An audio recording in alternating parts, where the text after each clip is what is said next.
Completou 20 horas, né? Então, vamos iniciar a nossa reunião de hoje.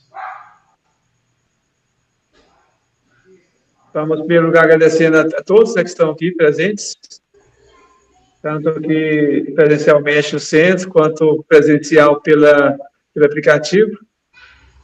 Agradecendo a presença de todos, que é sempre tão importante o sentimento de cada um, as energias boas de cada um.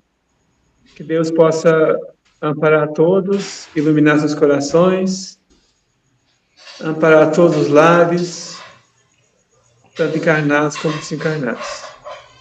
Então vamos todos e levamos nosso pensamento a Deus, agradecendo a Ele, a Deus nosso Pai, pela infinita misericórdia, pela infinita bondade que Ele tem dispensado sobre todos nós, agradecendo a Jesus, nosso irmão, nosso mestre, pelo Evangelho, pela assistência que tem nos dado a cada momento.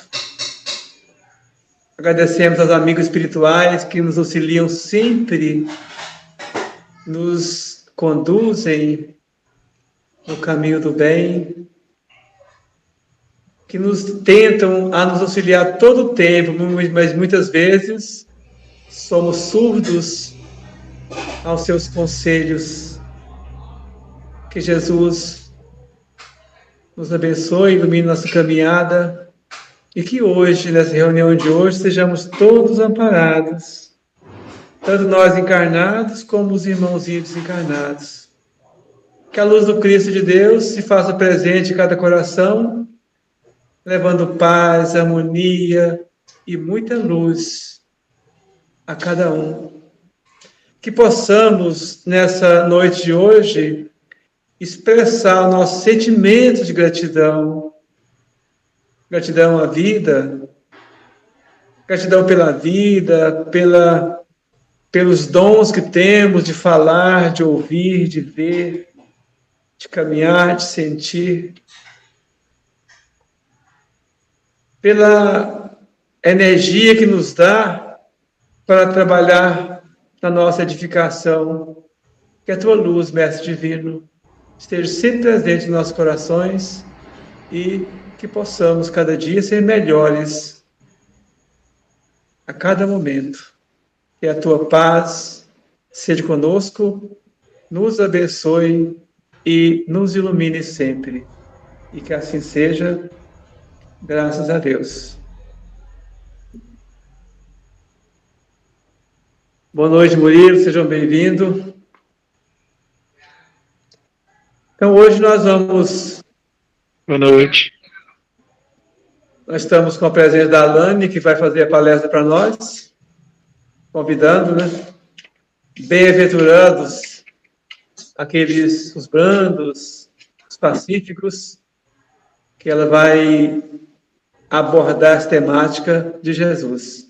Está com a palavra, Alane? Boa noite. Bom, hoje eu trouxe aqui o capítulo 9 do Evangelho. Falaremos um pouquinho, então, sobre os bem-aventurados que são dóceis e pacíficos. Aí, dentro desse capítulo, a gente vai falar um pouquinho sobre a afabilidade e a doçura, a paciência, a obediência e a resignação e, por último, a cólera. Bom, dizia Jesus aqui, então, no início do capítulo: bem-aventurados pacíficos, porque serão chamados filhos de Deus. Então, ele decretou nesse tempo que não matarás, e quem quer que mate merecerá ser condenado no tribunal. Eu, porém, vos digo, todo aquele que se encolerizar contra seu irmão merecerá ser condenado no tribunal. Aquele que disser a seu irmão raca merecerá ser condenado pelo conselho, e aquele que lhe disser és louco merecerá ser condenado ao fogo do inferno. Bom, aqui nessas máximas de Jesus, ele já colocou como lei a doçura, a moderação, a mansuetude, a afabilidade e a paciência. E condena o orgulho e o egoísmo. Naquela época, Jesus já decretou isso. Aqui nesse do parágrafo, Jesus falou, se pronunciar contra o seu irmão a palavra raca. Naquela época, falar raca e tinha que cuspir também no chão, né? Tinha todo esse ritual. Aí isso que significava, você dizer que a pessoa era um fraco, não valia nada, era um insulto naquela época.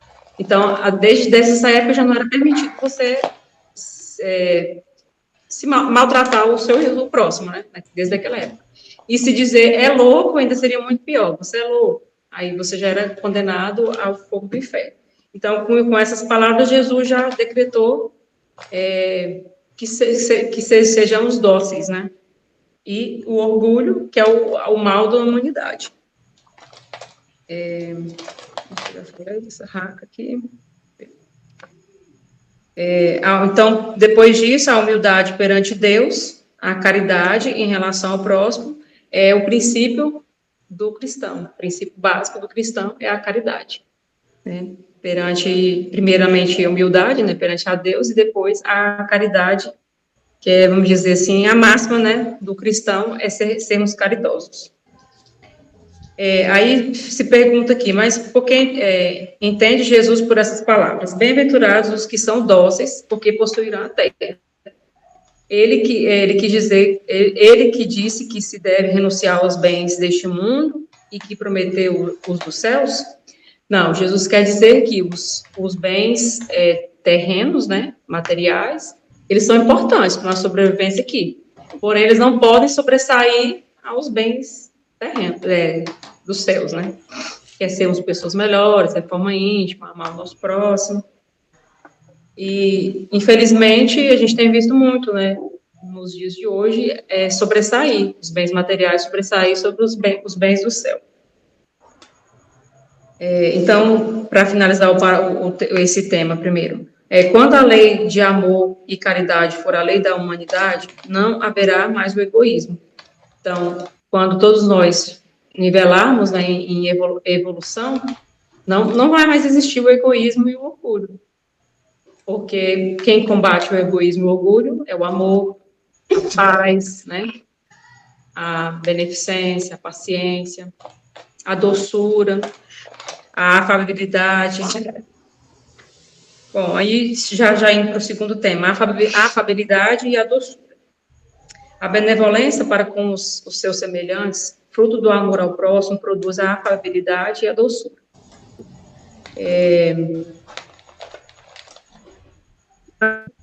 As suas intenções. Aí, nesse parágrafo que trabalha bem, que a gente não pode confiar muito nas aparências, porque a gente vê muito isso nas novelas, né? Aquele bonzinho, ele é um vilão por trás, né? Na frente da pessoa, às vezes ele fala alguma coisa, pratica alguma coisa diferente do que ele é longe daquela pessoa, né? Então, muitas vezes a afabilidade, a doçura, ela pode ser confundida também com aparente, né? Com os modos de educação, jeito de agir. Quantas pessoas a gente vê que fora, no público, ele é uma pessoa do bem, tá, mas dentro da sua casa ele agride a sua esposa, seus filhos. Então, dá para se confundir.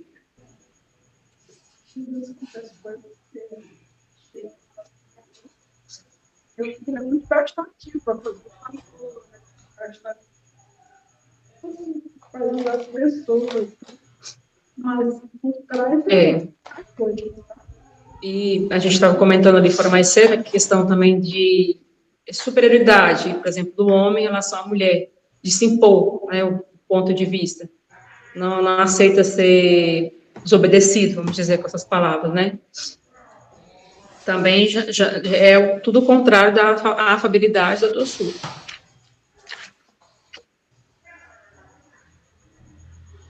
Então, para finalizar o tema, a gente sabe que é fácil enganar os homens, né?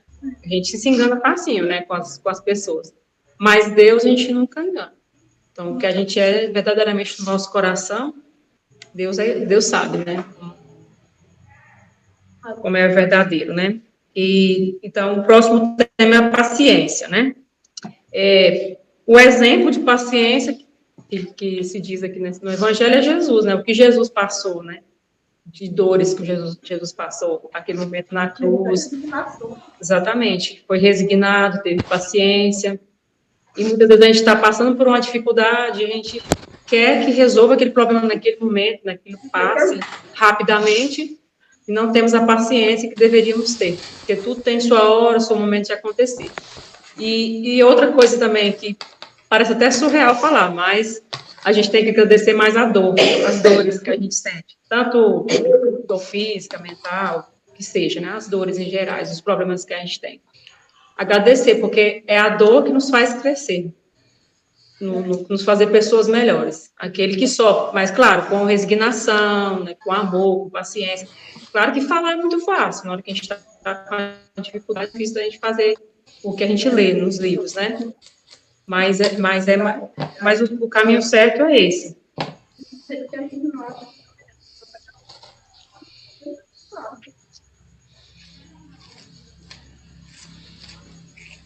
E também lembrar sempre que o fardo que a gente carrega não é mais maior do que o outro carrega. Às vezes sempre começar a ver também os problemas dos outros. Sempre tem um que está com fardo mais pesado que o nosso. Então, quando estivermos na situação dessa, a gente pensar, não, vamos agradecer, porque ainda tem pessoas piores, na situação pior que a minha.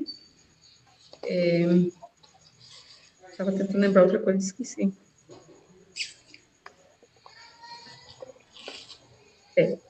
Então, ser pacientes, né, que a paciência também é uma caridade. É uma caridade para conosco, né, e para com o próximo. E também outra questão que Jesus coloca aqui, é perdoar aqueles que Deus colocou no nosso caminho para serem instrumentos de vossos sofrimentos e pôr em prova a nossa paciência. Acho que é só, esqueci uma coisa. Mas... então, já mudando também de tema, vamos falar agora sobre a obediência e a resignação. A doutrina de Jesus ensina sempre a obediência e a resignação, duas virtudes companheiras da doçura, ambas muito ativas, embora os homens erradamente as confundem com a negação do sentimento e da vontade. Porque ser obediente é um consentimento da razão, né? E a resignação é um consentimento do coração. Mas, infelizmente, também se confunde quando uma pessoa é resignada e obediente. Obediência, às vezes, se junta com ser subordinado, né? Ser inferior, mas, na verdade, não é. Porque se a gente for seguir os exemplos de Jesus, Jesus era tudo isso, né? Era obediente com a missão que ele veio trazer para nós, era resignado, até no momento mais difícil que a gente viu na história que Jesus passou aqui na Terra, ele, hora nenhuma, ele se voltou contra Deus, né? Oh, Deus, por que eu estou passando por esse problema aqui? Não, naquele momento ele ainda pediu perdão para aqueles que fizeram com ele, porque não sabiam o que estavam fazendo. Isso.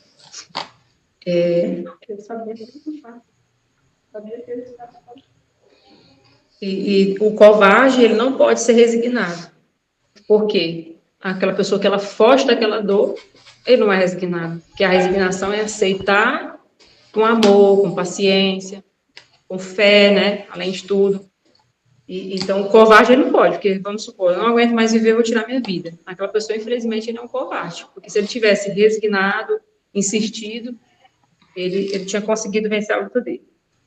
Assim como o orgulhoso e o egoísta não pode ser obediente.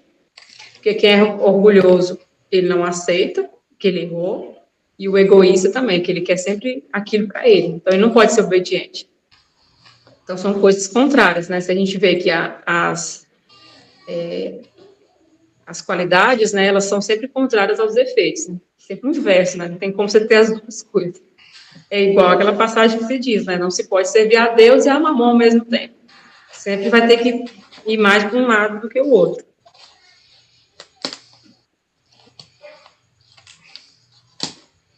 Bom, então...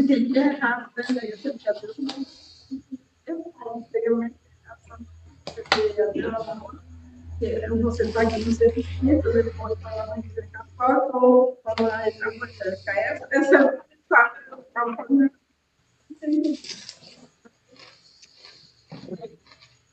Bom, agora vamos falar um pouquinho sobre a cólera, né?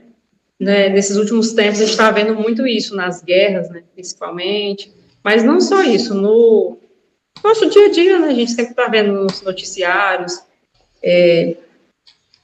o orgulho vos leva a julgar de ser mais do que sois, a não poder suportar uma comparação que pudesse rebaixar-vos, a vos considerar, ao contrário, de tal forma acima de vossos irmãos, seja em empenho, seja em posição social, seja mesmo em vantagens pessoais, que o menor paralelo vos irrita e vos ofende. Então, o que decorre disso? Vós vos entregando a cólera. Então, se não sai de acordo com o que a gente planeja, a gente sempre, estou com muita raiva, se explode. Então, isso é uma atitude de uma pessoa orgulhosa, que não aceita os erros, né? Procurai a origem desses acessos de demências passageiras que vos tornam semelhante à besta, que acho que é o diabo, né? Então, assim, se a gente tivesse como filmar no momento de que a gente está naquele momento de cólera, de raiva, sei lá, que a gente fugiu do nosso controle, a gente vai, meu Deus, eu fiz isso, a gente não se reconhece. Porque a gente fica meio fora de si mesmo, a gente se entrega àquele sentimento de raiva e depois não se reconhece. Então, a gente se distancia de sermos como Jesus, né? E se aproxima a ser aquele se fala besta, né? Mas, assim, aos espíritos mais inferiores, né? Que, infelizmente, os espíritos inferiores eles estão mais cheios disso mesmo, né? Por conta dos atrasos ainda de evolução.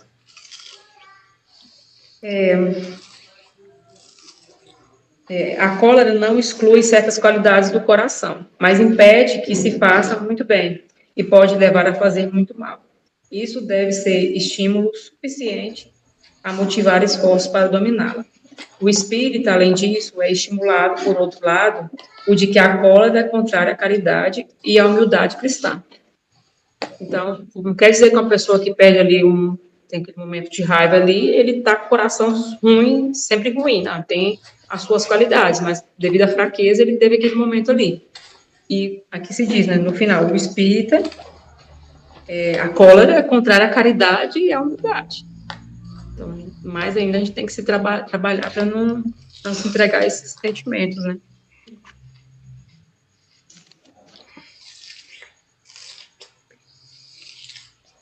O corpo não dá mais cólera daquele que não a tem, assim como não dá outros vícios. Todas as virtudes e todos os vícios são inerentes ao espírito. Sem isso, onde estaria o mérito? Sem isso, onde estaria o mérito e a responsabilidade? O homem que é disforme não pode se tornar reto, porque o espírito nada tem com isso, mas pode modificar o que é do espírito quando tem vontade firme.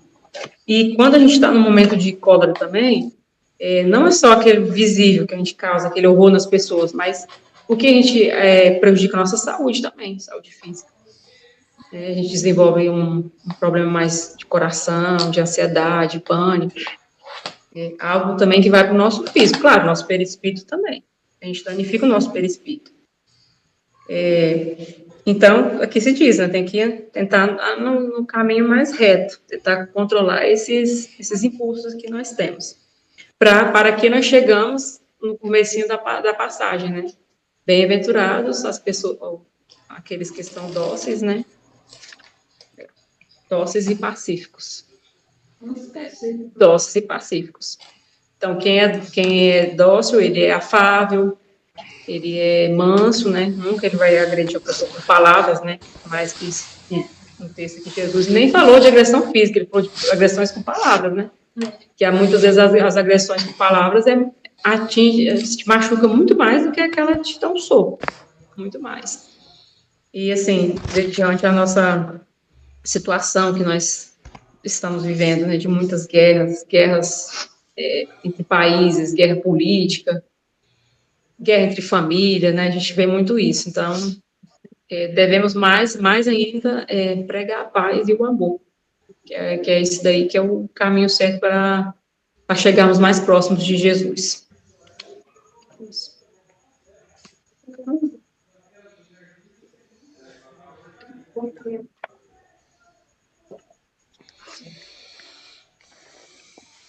Obrigado, Alane. Muito bom, né, a discussão sobre o bando, né, os dóceis, pacíficos, porque uma das virtudes maiores da humanidade é ser brando, ser pacífico, aceitar as coisas, não ser subserviente, né, mas ter a paciência de passar pelas dificuldades, porque diz ali que a dor é uma bênção que Deus nos envia. Então, nós, quando passamos pelas dificuldades, nada é gratuito, né? Tudo que vem para nós não é de graça. Nós precisamos daquilo. Então, Deus permitiu que viesse. Não que Deus queira que nós soframos, né? Às vezes a pessoa muito humilde, eu sofro sempre porque Deus quer. Não, Deus não quer o nosso sofrimento. Mas Ele quer que nós possamos aprender com essas dificuldades e caminhar para a luz. Então, agora nós vamos terminando essa primeira parte e vamos passar a palavra para o nosso companheiro Odilon, que vai conduzir o final aí, né, que passa a distância. E eu desejo muita paz e muita luz a todos os nossos irmãos. Que Jesus abençoe